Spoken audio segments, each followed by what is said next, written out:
laboratory, asked the young man if he described the process to me. He did. About 30 minutes into the process, he said to me, in a very distressed way, by the way, we've discovered a base on the backside of the moon. And then he proceeded to put photographs down in front of me, and clearly in these photographs were structures, mushroom-shaped buildings, spherical buildings, and towers. And at that point I was very concerned because I knew we were working on compartmentalized security. He had breached security, and I was actually frightened at that moment, and I did not question him any further. And a few moments later, someone did come into the room. I worked there for 3 more days, and I remember going home and naively thinking, I can't wait to hear about this on the evening news. And here it is, more than 30 years later, and I hope we hear about it tonight. And I will testify under oath before Congress that what I'm saying is the truth.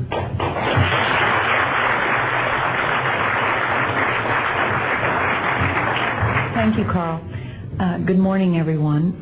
My name is Donna Hare, and I worked at Philco Ford Aerospace from 1967 to 1981. During that time, I was a design illustrator, draftsman. I did the launch slides and landing slides, and also projection plotting boards, lunar maps for NASA. We were a contractor, but most of the time I worked on site, in Building 8. I had the opportunity to do extra work during downtime, which was between missions, and I walked into a photo lab, which was the NASA lab across the hallway. I had a secret clearance, which is not that high, but I was able to go into restricted areas, which this was. At the time, I was talking to one of the techs in there, and he drew my attention to a photograph, a NASA photograph. It had a dot on it, and I said, what is that? Well, he drew my attention to it, and I said, is that a dot on the emulsion? And he said, and he's smiling, and he has his hands crossed, and he said, round dots on the emulsion don't leave round shadows on the ground. And this was an aerial photograph of the Earth, I'm assuming the Earth, because it had pine trees on it, and the shadows of the craft, or whatever it was, were in the same angle as the trees. And by its very nature, UFO, and I wanted to clarify that to a gentleman that was talking to me, means unidentified. So I did not know what this was. But I realized at this point that it's very secret, that it was kept secret, because I asked him, what are you going to do with this piece of information? And he said, we always airbrush these out before we sell them to the public. So they're pesky little creatures appearing on this photograph they wanted to get rid of.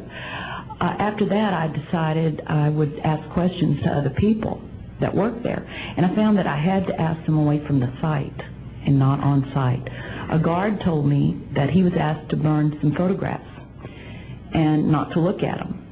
And there was another guard guarding him, who was in green fatigues, watching him burn the photographs. And he said he was too tempted. He looked at one, and it was a picture of a UFO, and he was very descriptive. I can go into that later with anyone.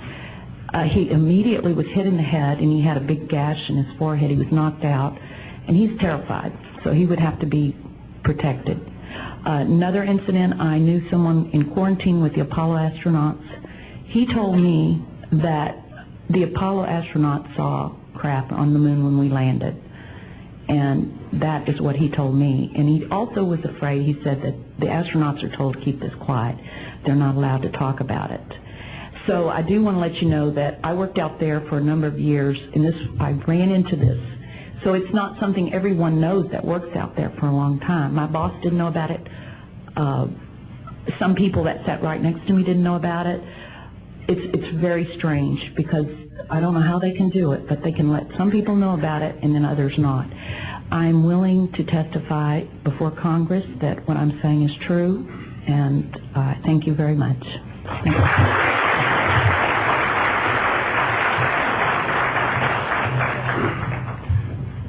Good morning, ladies and gentlemen, and members of the press. My name is Larry Warren. 20 years ago, in 1980, I was a security specialist assigned to RAF Bentwaters, Woodbridge, NATO Air Force facilities in Suffolk, East Anglia. I had a secret security clearance. I guarded our backline nuclear weapons that were stored there at the time without the knowledge of the people of Great Britain. I went through a portion of a 3-night UFO event where objects made incursions over our WSA, fired pencil-thin beams of light into them, and adversely affected the ordnance, possibly. These objects were on the ground on 2 different nights. Potentially there was another life form seen. This is an unpopular truth. These events were of extreme defense significance to not only Her Majesty's government, but this government as well, and they are still shrouded in secrecy. They are very complex. They are very vast. This is more about a human rights issue than just a UFO issue. 20 years ago, this room would be empty. I see a turn in history. This is history in motion, but unfortunately it's history with a security classification. I would be more than honored to swear under oath that I experienced what I did, I saw what I saw. These events produced not only, after numerous denials by this government, a memo by Lieutenant Colonel Charles Holt, our Deputy Base Commander, which reads like science fiction. It also produced, years later, an on-site audio tape he made as these objects performed their feats and did what they did and violated airspace. These events are of extreme defense significance. I hope my brothers in arms that went through these events will be given immunity at some point and be able to join us here. It is an honor to share the stage with all of these people. And I think for all our children, my son Dennis, God bless you, son, we can change the world. You're heroes for being here also, and I will testify in front of Congress if asked to. God bless. Thank you.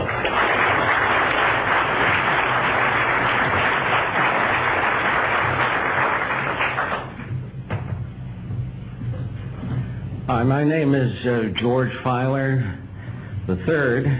The reason I'm here is because George Filer V is in the hangar and will be born on Friday. And I'm a retired intelligence officer and flyer with almost 5,000 hours, and I didn't believe in UFOs until London Control called us in the winter of 1962 and asked us, would we chase one?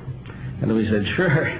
So we let down from 30,000 feet to 1,000 feet where the UFO was hovering, and we went into a steep dive and actually exceeded the red line of the aircraft. So it's kind of dangerous chasing UFOs. In any case, I was able to get the UFO on the aircraft radar at about 40 miles, and we could see a light out in the distance, and as we closed, we kept on picking up this radar return. Point I'm mentioning that the radar return was very distinct and solid, indicating it was some kind of a metallic object.